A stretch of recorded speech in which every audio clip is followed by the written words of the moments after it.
So I just have 5 quick multiple choice questions to have you guys look at. And so again, this is about therapy because last week we didn't quite get through the review. So if you look at the bottom of your screen, there's a little poll section there. And so you can just vote. It's anonymous, but take a look at the question and see if you can come up with an answer. And I'll just give you a few seconds for each one, and then we'll talk through them, and then we'll jump into the new social content. So this first question is talking about persuading a depressed patient to reverse their catastrophic beliefs about themselves and their futures is most characteristic of. I'll give you a second to get some answers. And again, it's anonymous, so you can throw a guess out there. But the answer is A, cognitive therapy. You guys did good. Great. Good job. Because we are changing their thought process, their beliefs. So remember, anytime we're talking about thinking or beliefs, that has to do with cognitive. And so that's your hint there. Even if you didn't remember who Beck was, you probably could have gotten to the answer just because of the key word about beliefs. And we know that thoughts, beliefs, things like that link to cognitive perspective. Our second question talks about aerobic exercise, adequate sleep, light exposure, and social engagement are important components of blank. Which type of therapy use are we talking about here? Same poll question. You can just go in and change your answer for this one, so you don't have to do anything different. Just switch your vote or keep it the same if you think it's the same choice. All right, I'm seeing some votes coming in, changing your answers. Good, good, good. All right, so the choice here, the correct choice is, in fact, therapeutic lifestyle change. Good, you all got that right. That has to do with basically making lifestyle changes. And typically speaking, if you have like a severe form of mental illness, right, your doctor is not going to just say, get some exercise, and then that's it. But if we combine that with a conjunction of other therapies, that actually has been proven to have really positive results. So typically speaking, we probably wouldn't see this solely like prescribed, but definitely recommended within the form of other treatment methods. Question 3, a psychodynamic therapist is most likely to take a second to think about what psychodynamic means. What would that sort of therapist want to do for you? So the actual answer here is going to be E, suggest interpretive insights regarding patients' difficulties.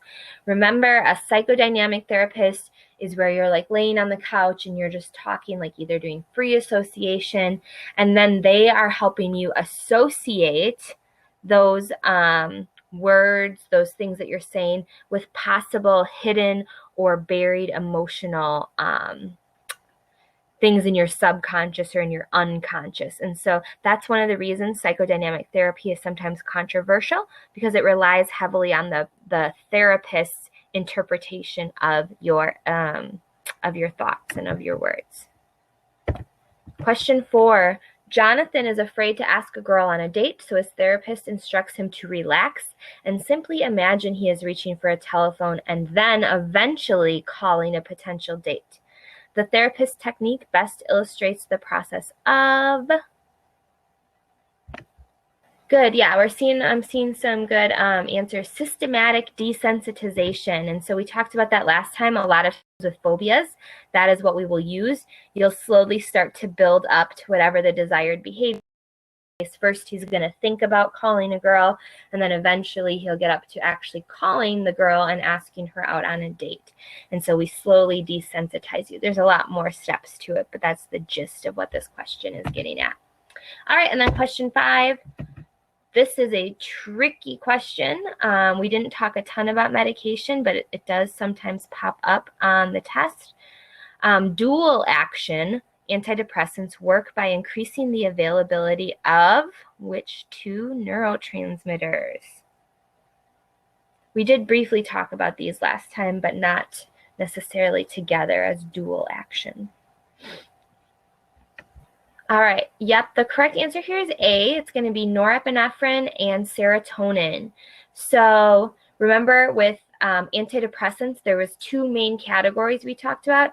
SSRIs, which are selective serotonin reuptake inhibitors, and SNRIs, which are selective norepinephrine reuptake inhibitors. And so when we're talking about antidepressants, they typically are targeting either norepinephrine or serotonin or both of them together. So that is why that is the correct answer. Good. So just a little review. We are then going to move into social for the rest of the night then.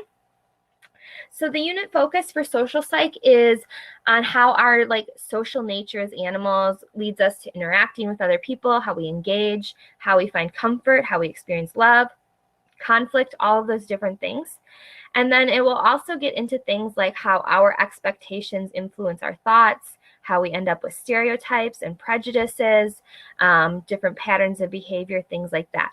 This is a pretty big unit. It covers 8 to 10% of the AP test.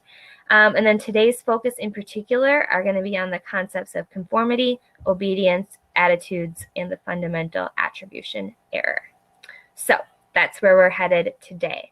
Again, as always, if you have questions, this is for you. I would love to help you. And I do see a question by Katrina about psychoanalytic versus psychodynamic perspective. That's a good question. And so psychoanalytic and psychodynamic are very similar in their approaches. The psychoanalytic perspective has to do with more of the historical context with Freud. And then the psychodynamic perspective is kind of the modern offshoot of it. So, and I'm double checking something here. Yeah, Freud is psychoanalytic. I just wanted to make sure. Freud is the traditional approach with psychoanalytic perspective. And then the psychodynamic is basically we've looked at Freud's ideas and we've determined that they're not super accurate or super valuable in today's psychology. And so while we're not going to completely dismiss his theories, we've moved ahead and made some changes with the psychodynamic perspective. We talk about this a little bit in the personality unit. So if you want to look back at that video, that's also available to you. But that's the biggest factor, is the psychoanalytic comes first. Oh yeah, that's how I tell my kids to remember it, because the A, psychoanalytic, comes first, psychodynamic comes second, and as far as history goes. So that's one of the big things that you need to know. They're both dealing though with unconscious drives and things like that. Other differences, psychodynamic focuses less on the repression of traumatic experiences and things like that. They shy away from some of Freud's perspectives about childhood trauma, about sexual urges and things like that. So that's kind of the gist of it. I hope that was helpful. Sorry, I went off on a tangent a little bit there. Any other questions people have, throw them right in there on the Ask a Question tab, and I will get to them as I see them. All right, so that's actually a nice segue because we talked a little bit about personality. The difference then between the unit on personality and the unit on social psych is that in personality, we're studying why we could put a bunch of different people in the same situation and they might all act differently. So why is one person acting one way and another person acts another? It has to do with our individual traits and characteristics. For the social psych unit, we're going to look at why the same person might act differently in different situations. So I have the same personality, but why do I act one way in one situation and another way in another situation? And then that has to do with our environment or our social factors that are at play. And so that's what we're exploring with social psych, is how society, how our environment can influence us. And so one of the big ideas here in social psych is this idea of attribution theory. And attribution theory deals with how we look at other people's behaviors and how we explain them to ourselves. And so there's two main ways that we interpret someone's behavior. One is that you're acting the way that you do because of your internal attitudes. So let's use an example of, I'm driving to work and someone cuts me off in my car and I'm upset about it. If I am using the attribution theory of their internal attitudes, I might think that person's a jerk. They're a mean, nasty person, and that's why they cut me off in traffic. Versus if I look at external influences, maybe I would consider the situation that that person was in and figure that, oh, maybe they're in a rush because they're going to the hospital, or maybe they're very late for an important job interview. And so depending which approach I take, like the internal attitude or the external influence approach, kind of depends on how I then react to the situation. Another good example of this is when we look at a girl and sometimes you're like, oh, she's such a flirt, right? Like you say that about a girl. But are you really considering her personality? Is she really a flirt? Or what about the external influence that she's hanging out with her best male friend that she's known for 10 years and they're just really close? So attribution theory just deals with the idea of how we explain someone's behavior. Do we blame it on their internal attitude or do we blame it on external influences? And so typically speaking, as humans, we commit what's often called the fundamental attribution error. And that is when we often underestimate the situation and overestimate their personal disposition. And so we live in an individualistic culture, so we tend to do this even more because we remember in an individualistic culture are all about be your own person, do your own thing, like have your own unique traits and attributes. And so when we judge someone, then we typically put a lot of stock into these attributes and traits. So this picture here shows Ben. Ben is showing up late for a business meeting. And so the CEO of the company is looking at Ben showing up late. If he commits the fundamental attribution error, he might think that Ben is lazy, that Ben can't be trusted, he's not on time, things like that. He's not responsible. Those are all overestimating his personal dispositions. He's lazy, he's irresponsible, things like that. However, what the CEO is that Ben got a flat tire this morning, or Ben's wife had a medical emergency and he had to take her to the hospital really quick. And so we're forgetting to consider the situation that Ben is in, and we're just judging him based on like personal characteristics. And then, like I said, that bad driver example, depending how we then interpret someone's behavior, it also affects then how we respond. And so this is getting at then how social factors influence my responses in a situation. So back to the car example, we can see it drawn out here. There's a negative behavior. The car cuts me off. If I use situational attribution, if I say, oh, maybe that driver's sick and they're trying to get to the hospital, I'm going to react in a nicer, tolerant, more calm way. If I think someone's rushing to go to the hospital, I'm going to give them a wide lane to go. I'm going to just let them drive ahead. If I make the fundamental attribution error and I judge them based on their disposition, I'm like, oh, what a B word. Oh, what a jerk, a crazy driver. Then what am I going to do? I'm going to react negatively. I might honk my horn. I might flip them off next to them. And so you see how the way that you interpret their behavior also then impacts our behavior, how we respond to it. And so again, I just want to stress, we do this a lot. We often commit the fundamental attribution error, particularly prominent with strangers. If it's someone we know really well, we tend to give them the benefit of the doubt and look and less to the disposition. But we definitely do this more with strangers, people we don't know very well.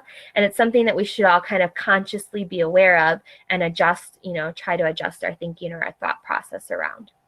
Okay, so hopefully that makes sense.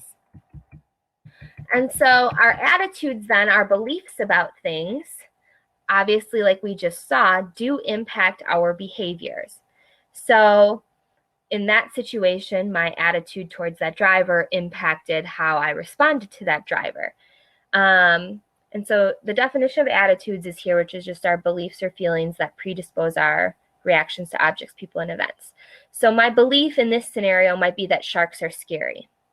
My belief leads me to feel a certain thing then. I feel afraid of them and a dislike towards them, which then would probably alter my behavior.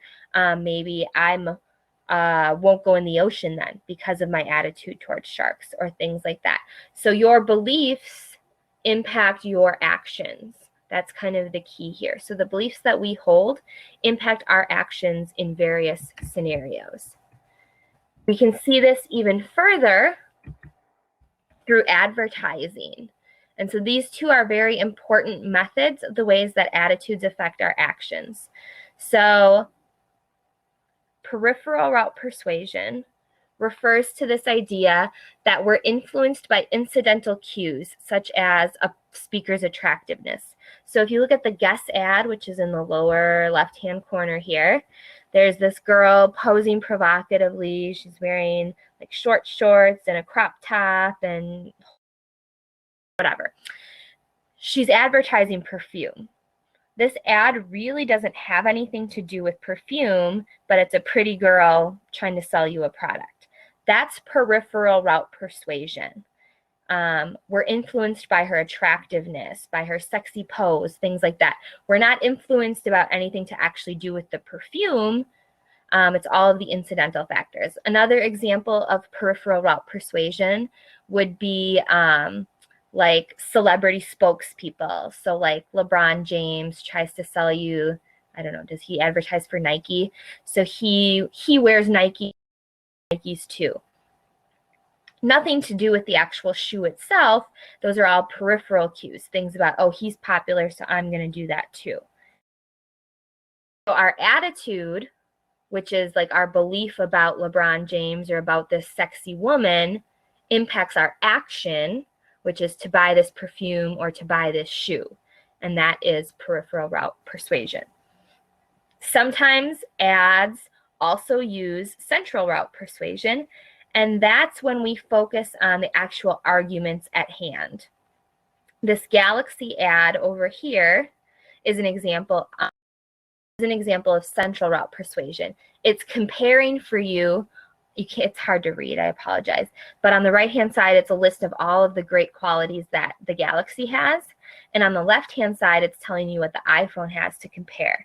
So you can see that the Galaxy has many more features than the iPhone. And so if you are convinced to purchase it, you're convinced because of the actual arguments, the actual facts associated with the phone versus the other phone. So that is central route persuasion. So both of them work. Both of them are valid. It just depends which sort of route the companies want to take. Another example might be, like in those commercials, 4 out of 5 dentists recommend Colgate because whatever factual reason. That is central route persuasion. There's an expert telling you that this product is better because of X, Y, and Z. So as you can see there then on the bottom, our persuasion, whichever type they're using, impacts our attitude towards the product. Our attitude then towards the product impacts our behavior of buying it. So this is how like our attitudes can affect our actions in this case. There's other ways that this can happen, the ways, and I think the easiest way to understand it through the different types of advertising that we see. Our actions then can also affect our attitudes. So just the opposite of what we are talking about. So attitudes affect actions. Actions in turn can affect our attitudes. So how this works is that people are willing to stand up for what they believe in some cases, right? But if I've previously said, I'm against, what am I going to advocate for? I'm against cotton candy in schools. That's what I'm going to advocate for. No sugar in schools. If I've publicly said that before, then I'm more likely to even more strongly believe in that, because once you've put it out there, once you've already like made your stance known, we become even more strongly rooted in our beliefs. So my action of saying no sugar in schools actually impacts my attitude, because now I feel like I have to walk the walk, talk the talk, and back up my beliefs of what I said. And so my attitude actually becomes stronger. And so there's two sort of ways that this can also impact you. I like to tell my students this, that In particular, I use the door in the face phenomenon to manipulate my husband sometimes in a nice way, like not in a mean way. But you guys can use these, at home with your parents. Give it a try, see if it works. But the foot in the door effect is basically stating that people who agree to a small request first are later more likely to comply with a larger request. So my action is I'm going to let you put a small drive safely sign in my yard. You can see that in the upper right-hand picture. There's a little small sign right next to her window. You've asked, will you display this in your yard? My action is, yes, I will display this sign in my yard. Later on, you come back and ask me, here, will you display this very huge, large drive safely sign in your yard? Because my action has previously aligned with this, because I've already agreed to this previous small, this new bigger request doesn't seem as big of a deal, and I'm more likely to agree to it.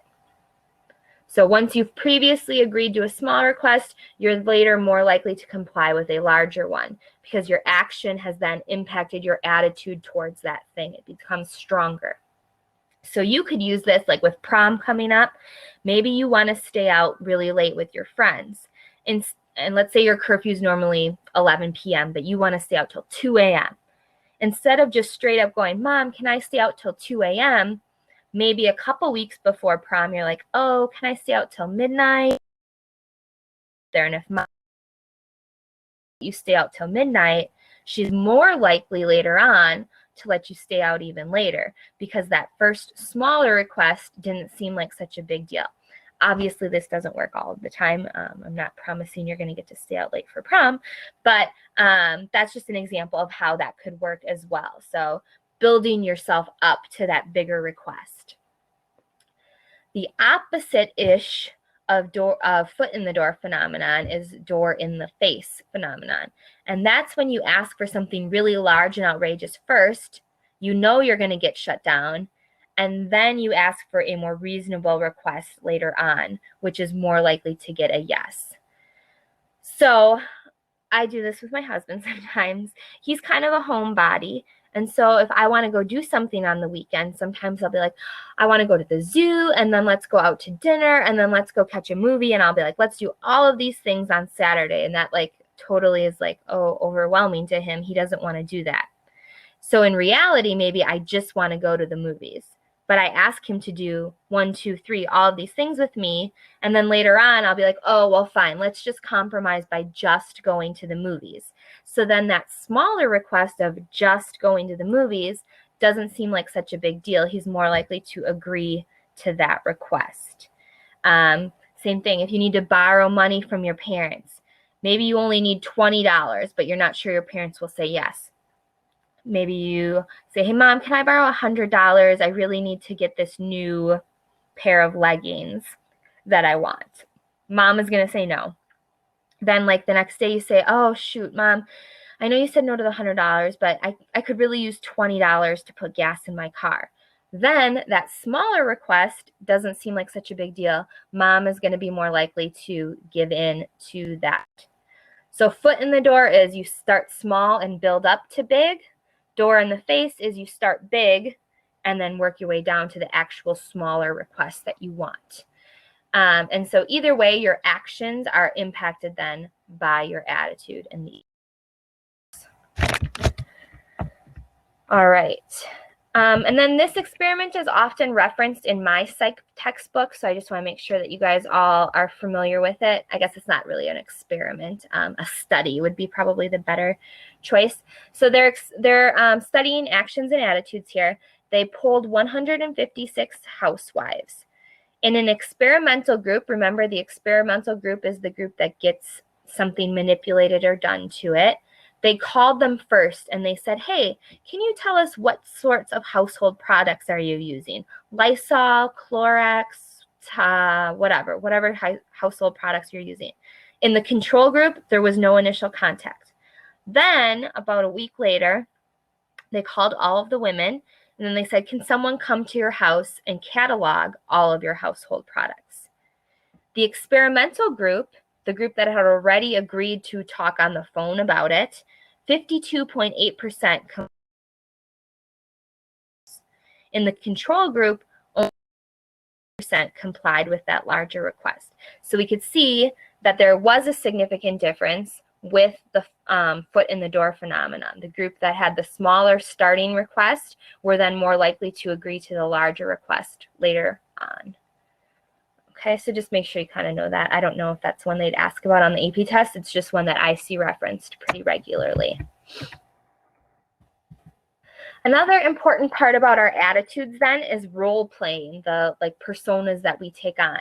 And so the definition of role is a set of expectations about a social position. And we all have a lot of different roles, and they define how we should act or how we ought to behave in a certain position. So I have the role of teacher, and with the role of teacher, there comes with it certain expectations, certain rules, certain behaviors that you kind of expect a teacher to have. I'm also a daughter. I'm also a wife. Some people may be like mothers, sisters, brothers, things like that. All of those things come with different expectations that go along with them. And so when we take on a role, we initially might kind of feel like we're acting. I remember like my first few weeks as a teacher, it felt weird. You almost felt like you were playing pretend and just sort of doing the things that you thought a teacher was supposed to do, right? But after a period of time, you actually adjust to this, and then you take on many of the attitudes associated with the role. So if you've ever heard the phrase, fake it till you make it, that's actually really true here. If you can like fake your way through the role, eventually that kind of becomes who you are. Your attitude shifts and you become more confident in whatever that role is that you're playing. So roles are pretty powerful. They can actually then influence how we think about ourselves and how we think about who we are. And there's a very famous study that goes along with this that you need to be aware of. This is one of the, if you're only going to remember one or two psychological studies, this got to be one of them. So Zimbardo does this prison experiment. And this is to test how playing a role impacts people's attitudes. So he gets a bunch of college students together who are all willing to participate, and he randomly assigns them, he randomly assigns half of them to be prison guards and half of them to be prisoners. And it's just totally random. They flip a coin, you're a prisoner, flip a coin, you're a prison guard. And to further reinforce their roles, the prison guards were given, this is an actual picture here, outfits to make them look like prison guards. They got to carry those billy clubs, the big sunglasses, all these different things that made them feel like they had the persona of a prison guard. And then the prisoners were given numbers. They were given these little smock-like things to wear. They were treated like actual prisoners. And the purpose of the study was to find out whether people in power, because we sometimes hear about prison guards or police officers, there had been some cases of brutality and things like that. Was this due to them just being brutal people? So our prison guards are just mean and nasty people? Or did the role or the situation influence how their behaviors actually were? And so the results of the experiment were actually pretty shocking. They had to end the experiment after only 6 days. It was supposed to go on for weeks, and they had to end it after 6 days because it had gotten too extreme. The prison guards took to that role, and they started being really, really nasty. Prisoners were actually getting genuinely upset. Today, we would say this is probably an unethical study because it was causing mental and emotional harm to the people partaking in it.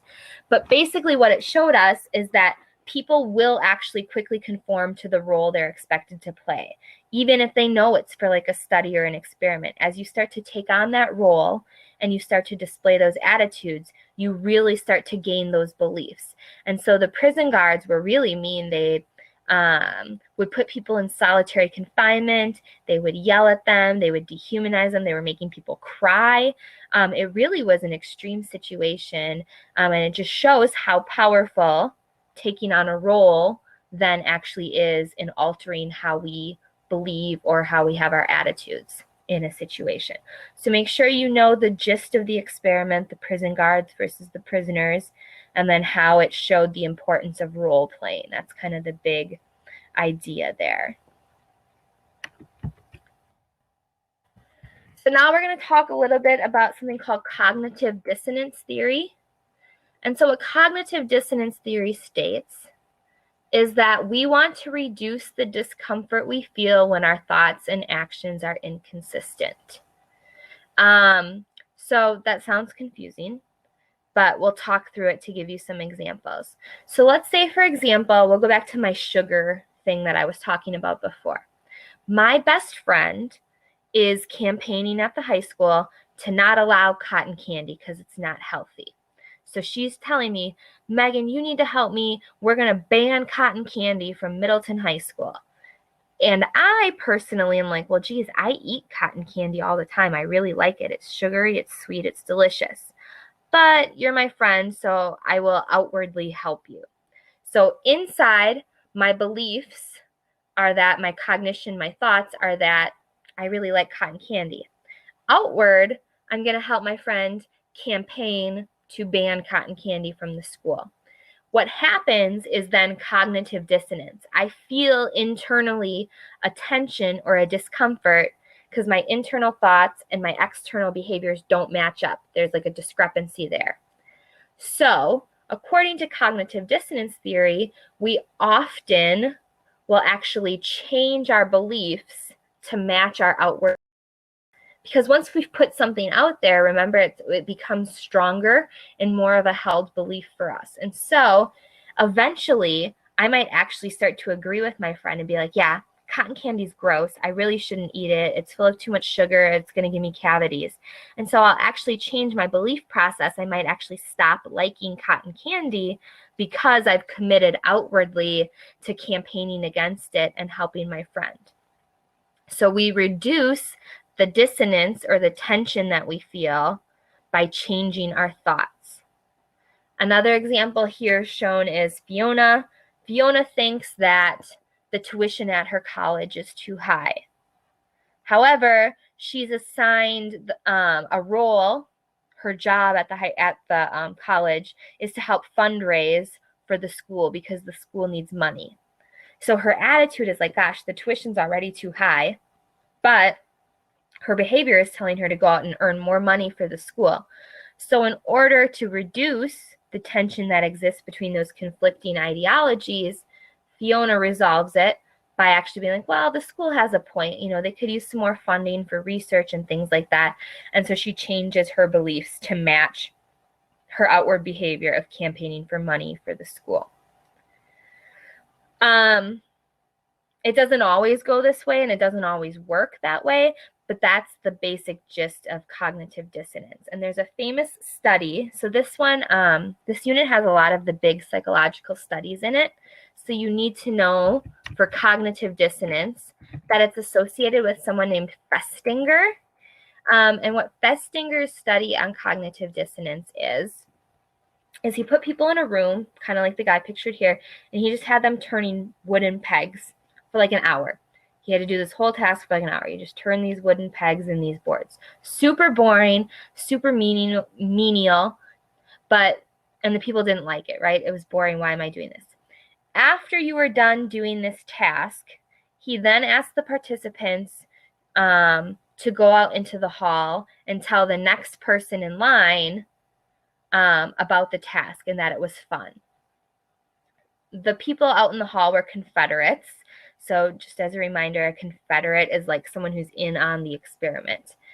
And he either paid these people $1 or $20. So you spin these knobs for an hour and then you go out in the hall and for $1, I'm going to bribe you to tell the next person how much fun you had, or for $20, I'm going to bribe you to tell the next person how much fun you had.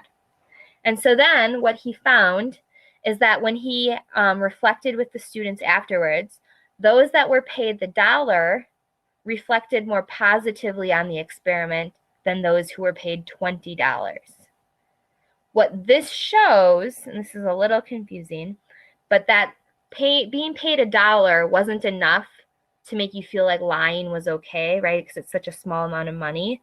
So therefore, to reduce the dissonance between the lying that they did, they actually changed their attitude towards the experiment. And they're like, well, yeah, it wasn't that boring turning those knobs for an hour. It wasn't that bad. I actually kind of enjoyed it.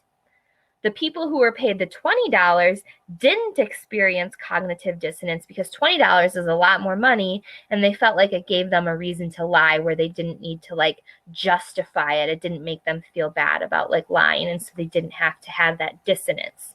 So basically what Festinger's study showed was that if there isn't a big enough like consequence or like a big enough reason, we will actually change then our thought process towards a certain task, towards a certain topic to match our outward behaviors because it makes us feel better, basically.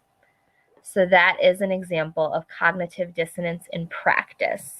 That would probably be one of the more common studies that you would see referenced on an exam in regards to this topic.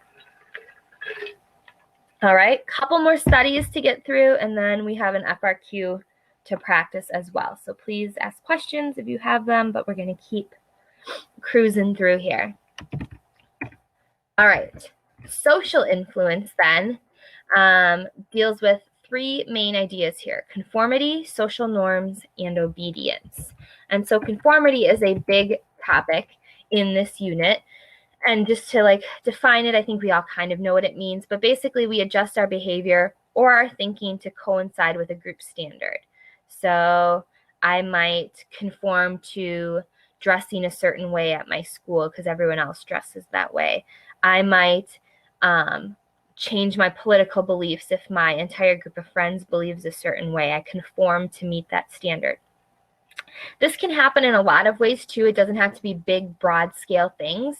If you've ever yawned, like I am right now because I'm thinking about it, and now maybe you're yawning, that's an example of automatic mimicry or suggestibility. Our brains mimic what we watch others do. So when someone yawns, that's why you get that overwhelming urge to yawn as well.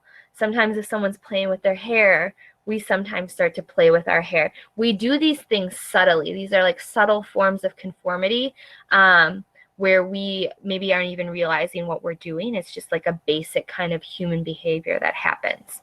We also see spikes in suicides or mass shooting threats following publicized cases of those as well. Those are obviously more extreme, but those are things that we see happen as well. And so conformity and social norms are illustrated by Asch's experiment. So Asch, Solomon Asch, is the third main name that you need to know. So far we've covered Zimbardo and the prison experiment, Festinger with the cognitive dissonance, and now we have Solomon Asch, who is going to do studies about conformity. So what Solomon Asch does is he has a room full of people. They're labeled on that picture as stooges. That should probably say Confederates is like the better term, the people that are in on it. And then there's one person who's the innocent participant. That's the person in blue there with the question mark. And what he does is he shows the group a set of lines like you see on the page there, and he asks them to choose which one is the same length as the initial line. So that one would be like B. B matches up with the initial line that he shows them. However, what he told the Confederates to do was to sometimes get it wrong. And so if the very first Confederate would get it wrong, the second one would also get it wrong, the third, the fourth, and the fifth. They would all say the same thing. They'd say the wrong thing, but they would say the same wrong thing. So they'd all be unified together in their answer. And so what Solomon Asch found is that with no Confederates, so if there was nobody like getting the information wrong, people made errors less than 1% of the time. But if we put you in a group setting with the Confederates purposely getting the answer wrong, the regular participants would go along with the group 33% of the time. So we see the error margin move from 1% to 33%. So that strongly, strongly indicates that conformity is playing a role there, right? We don't want to be like, oh my gosh, if everyone in the group is saying one thing, I don't want to say the other thing. Even if I know it's wrong, I'm going to say what the group is saying just because I feel uncomfortable going against the group. And so that's demonstrating this idea of conformity. And Asch ran these experiments a few times under a lot of different, using various methods and things. And so what he found is that there's 7 kind of keys to conformity. So ways that we can more strongly make people conform.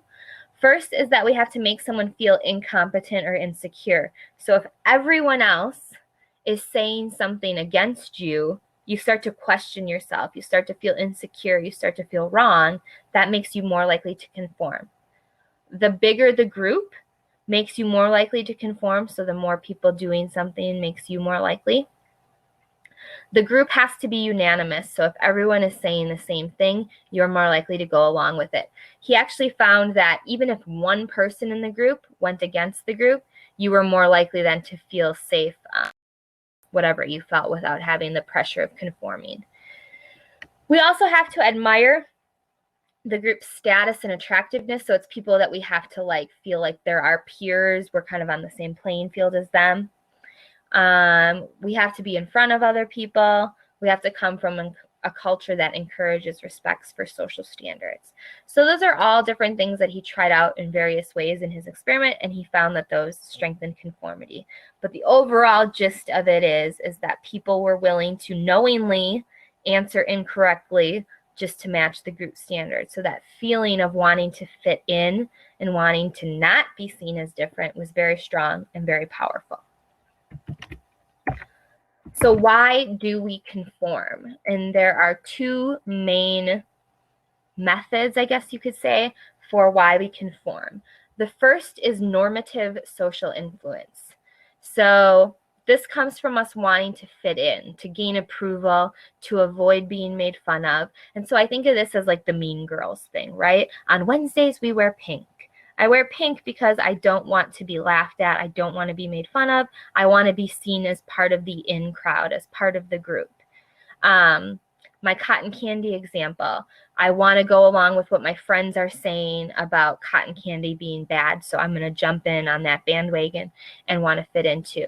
I buy a certain brand of clothing. Ugg boots were really popular I don't know if they're still popular, a few years ago, because everyone else in my school buys them. I want to buy to judge me as being different. That's normative social influence. Informational social influence comes from our willingness to accept others' opinions about reality. If I'm walking this way down the street and all of a sudden a bunch of people come running at me this way looking panicked, I might use informational social influence to think, gosh, they must know something I don't know. I'm going to turn around and run that way too. I'm going to follow the crowd. I'm going to trust that they know something that I don't know, and I'm going to believe them. So informational social influence often goes along with like our thoughts and our belief systems. We accept that maybe they know something I don't know. And so I'm going to go with the flow, go with the crowd, and follow along with their beliefs. Normative has to do more with wanting to fit in. Informational is more like using information to understand and make changes or conforming that way. Okay. Got a couple more slides. So the last big topic then for tonight is obedience. This is probably the other really, really huge experiment that you should know coming out of this class. This is the Milgram experiment. And so Milgram does an experiment in the post-World War II era. He really wanted to understand like why German citizens were so willing to take part in the Holocaust and acts of genocide. And they seemed to be like ordinary people. Why would these ordinary people just willing to commit these like terrible, horrible things? And so his experiment wanted to find out if it just had to do with people being kind of jerks and bad humans, or if this idea of obedience really was a powerful factor at play. So we're going to watch a short 2-minute video clip that kind of illustrates how the experiment is set up. Here we go.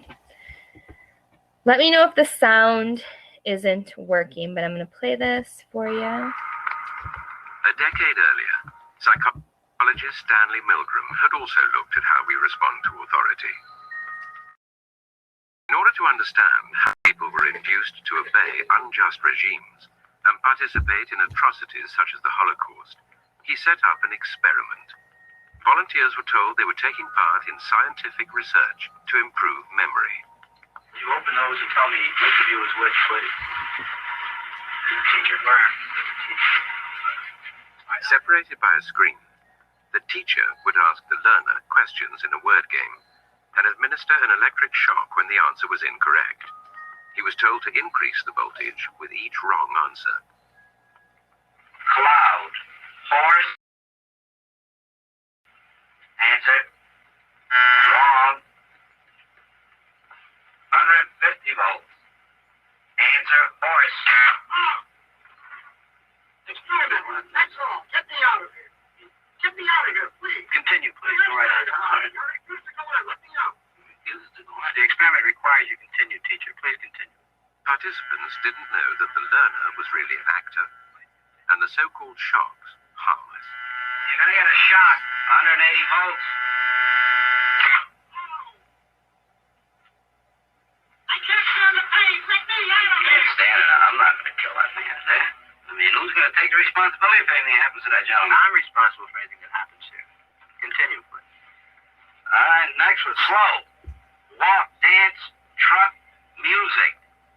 Two-thirds of volunteers were prepared to administer a potentially fatal electric shock when encouraged to do so by what they perceived as a legitimate authority figure. In this case, a man in a white coat. 375 volts. I think something's happened to that fellow in there. I don't get no answer.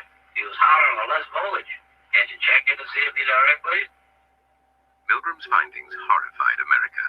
They showed that decent American citizens were as capable of committing acts against their conscience as the Germans had been under the Nazis. All right. So that's the gist of the Milgram experiment. There are people who are assigned the role of teacher. The learners are an actor in on the experiment. And so as the teacher, you're told every time the learner gets a question wrong, you got to give them a shock. And so there's like a thing labeled all of the shocks all the way up to one that literally says like XXX death. And what Milgram found was that 65% of people went all the way up to the one that said XXX, like death on it. They were willing to shock someone that high of a level. And so really what this showed us is that ordinary people are very susceptible to just following the orders deemed to be from authority figures. And so what Milgram took away from his experiment is that 4 things need to happen to strengthen obedience. 1, the person giving the orders has to be as a legitimate authority figure. So the guy's sitting there, he's wearing a lab coat, and he's sitting right next to you telling you what to do. And he really wasn't even being that demanding, right? The guy was getting upset. He's like, gosh, I'm worried about the guy that I'm shocking, right? He's not really shocking him, but he thought he was. And the experimenter was just saying, the experiment requires you to continue. Please continue. And he did, just that little semblance of authority. Typically speaking, if the authority figure was supported by a prestigious institution, that made the obedience stronger as well. Oh, I'm a researcher from Harvard University. Like that carries some weight, so people are more likely to listen and follow along. The victim has to be depersonalized at a distance, so he couldn't see the learner, right? The learner was in a different room. He could hear him, but he couldn't see him. And so that made it easier, I guess, to give the shocks. And there had to be no role models for defiance. If someone else was there and they were like, no, I'm not doing this, then that would make you less likely to obey. So if it was just you and you were told to follow orders by an authority figure, you were most likely to do that. And so here the chart on the screen kind of shows you the number of participants in the original experiment who obeyed the orders. And so yeah, about 66% went the whole way. I mean, that's just mind-blowing. And I think we think today like, oh, I would never do that, right? Like you don't think you would do that. However, they've redone this experiment several times in the modern era, and we see similar results. So chances are you probably would do it if you were put in the proper situation, which is kind of scary to think about. If we think about how like the Nazis came to power and how they were able to use those techniques, that we're still susceptible to those sorts of things today. All right. So I just have a short FRQ then practice for 2 of the terms that we did tonight.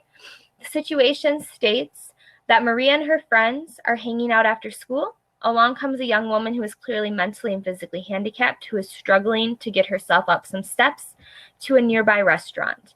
Maria's friends immediately begin to ridicule the young lady, laughing at her, pointing at her as she tries to get to the restaurant. Maria has previously worked with the handicapped at her summer camp job and does not approve of such ridicule.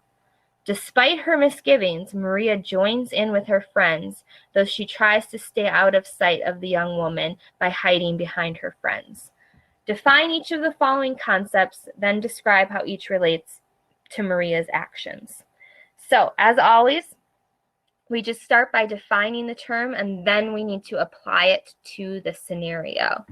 So, for cognitive dissonance, I'm just going to go on here and type. Cognitive dissonance occurs when our attitude, I'm in caps lock, sorry. Our attitudes and actions are in opposition to one another. You don't want to use the word cognitive or dissonance in your definition because that doesn't show that you mean it. This makes us feel uncomfortable, and we might change our beliefs to match our actions in order to get rid of the discomfort. There's the definition. All right, I've defined the term. It makes sense. I've showed that I know what it means. Now I need to show that I understand how it relates to the situation. Maria may be experiencing, I'm just going to put CD, cognitive dissonance due to her previous summer camp experiences. She has worked with people with disabilities and appreciates them. However, in the presence of her friends, she chooses to mock this woman. Due to cognitive dissonance, Maria may actually change her thoughts towards the disabled and begin to negatively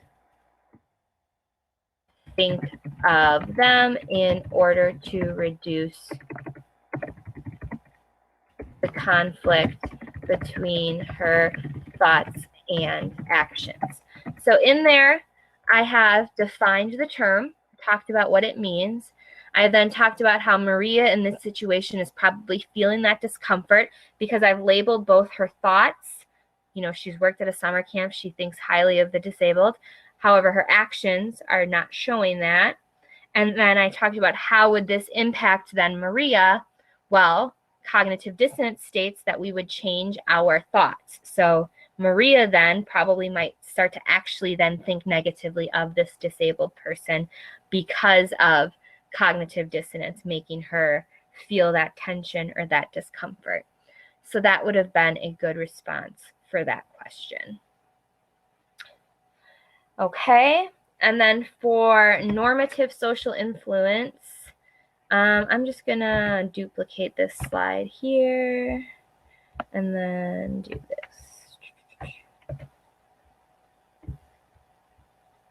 Okay, normative social influence is a form of conformity where people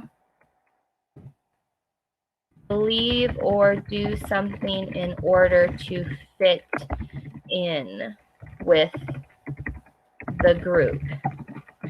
So then that's the definition, basic definition of normative social influence. Now I need to talk about how this relates to Maria in this situation. In this situation, all of Maria's friends are making fun of the woman with disabilities. Maria group standard by making fun of the woman as well because she does not want to be seen as different by her friends. Something like that, talking about the reason that Maria is making fun, not necessarily because she thinks this woman deserves to be made fun of, but because she's doing so to fit in with her group of friends. She's conforming to that group standard and wants to be seen as a member of the group. So that was a pretty straightforward FRQ, I think, for this one.